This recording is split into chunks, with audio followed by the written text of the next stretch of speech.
بسم اللہ الرحمن الرحیم۔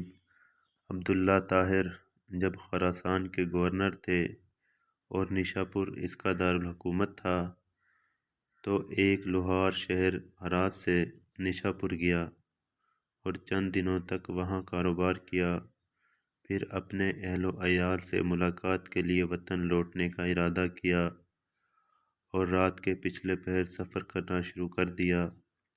انہی دنوں عبداللہ طاہر نے سپاہیوں کو حکم دے رکھا تھا کہ وہ شہر کے راستوں کو محفوظ بنائیں تاکہ کسی مسافر کو کوئی خطرہ لاحق نہ ہو۔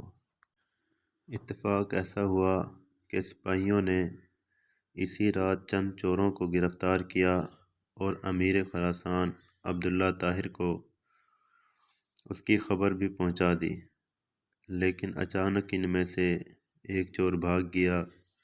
اب یہ گھبرائے، اگر امیر کو معلوم ہو گیا کہ ایک چور بھاگ گیا ہے تو وہ ہمیں سزا دے گا۔ اتنے میں انہیں سفر کرتا ہوا یہ لوہار نظر آیا۔ انہوں نے اپنی جان بچانے کی خاطر اس بے گناہ شخص کو فوراً گرفتار کر لیا اور باقی چوروں کے ساتھ اسے بھی امیر کے سامنے پیش کر دیا۔ امیر خراسان نے سمجھا کہ یہ سب چوری کرتے ہوئے پکڑے گئے ہیں، اس لیے مزید کسی تفتیش و تحقیق کے بغیر سب کو قید کرنے کا حکم دے دیا۔ نیک سیرت لوہار سمجھ گیا کہ اب میرا معاملہ صرف اللہ جل شانہ کی بارگاہ سے حل ہے اور میرا مقصد اسی کے کرم سے حاصل ہو سکتا ہے، لہذا اس نے وضو کیا اور قید خانے کے ایک گوشے میں نماز پڑھنا شروع کر دی۔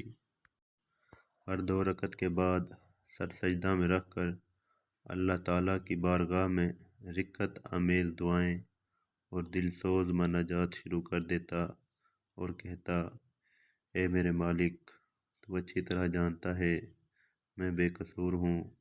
جب رات ہوئی تو عبداللہ طاہر نے خواب دیکھا کہ 4 بہادر اور طاقتور لوگ آئے اور سختی سے اس کے تخت کے چاروں پایوں کو پکڑ کر اٹھایا اور الٹنے لگے۔ اتنے میں اس کی نیند ٹوٹ گئی۔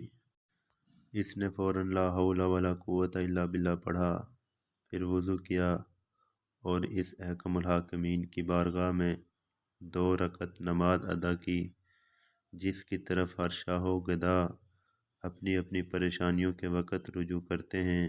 اس کے بعد دوبارہ سویا تو پھر وہی خواب دیکھا۔ اس طرح 4 مرتبہ ہوا۔ ہر بار وہ یہی دیکھتا تھا کہ چاروں نوجوان اس کے تخت کے پایوں کو پکڑ کر اٹھاتے ہیں اور الٹنا چاہتے ہیں۔ امیر خراسان عبداللہ طاہر اس واقعے سے گھبرا گئے اور انہیں یقین ہو گیا کہ ضرور اس میں کسی مظلوم کی آہ کا اثر ہے۔ امیر خراسان نے رات ہی میں جیلر کو بلوایا اور اسے پوچھا کہ بتاؤ، تمہارے علم میں کوئی مظلوم شخص جیل میں بند تو نہیں کر دیا گیا ہے؟ جیلر نے عرض کیا، عالی جاں، میں یہ تو نہیں جانتا کہ مظلوم کون ہے، لیکن اتنی بات ضرور ہے کہ میں ایک شخص کو دیکھ رہا ہوں جو جیل میں نماز پڑھتا ہے اور رقت انگیز و دلسوز دعائیں کرتا ہے۔ امیر نے حکم دیا اسے فوراً حاضر کیا جائے۔ جب وہ شخص امیر کے سامنے حاضر ہوا تو امیر نے اس کے معاملے کی تحقیق کی۔ معلوم ہوا کہ وہ بے قصور ہے۔ امیر نے اس شخص سے معذرت کی اور کہا، آپ میرے ساتھ 3 کام کیجئے۔ نمبر 1، آپ مجھے معاف کر دیں۔ نمبر 2، میری طرف سے 1000 درہم قبول فرمائیں۔ نمبر 3، جب بھی آپ کو کسی قسم کی پریشانی درپیش ہو تو میرے پاس تشریف لائیں تاکہ میں آپ کی مدد کر سکوں۔ نیک سیرت لوہار نے کہا، آپ نے جو یہ فرمایا ہے کہ میں آپ کو معاف کر دوں تو میں نے آپ کو معاف کر دیا، اور آپ نے جو یہ فرمایا ہے کہ 1000 درہم قبول کر لوں تو وہ بھی میں نے قبول کیا، لیکن آپ نے جو یہ کہا ہے کہ جب مجھے کوئی مشکل درپیش ہو تو میں آپ کے پاس آؤں، یہ مجھ سے نہیں ہو سکتا۔ امیر نے پوچھا، یہ کیوں نہیں ہو سکتا؟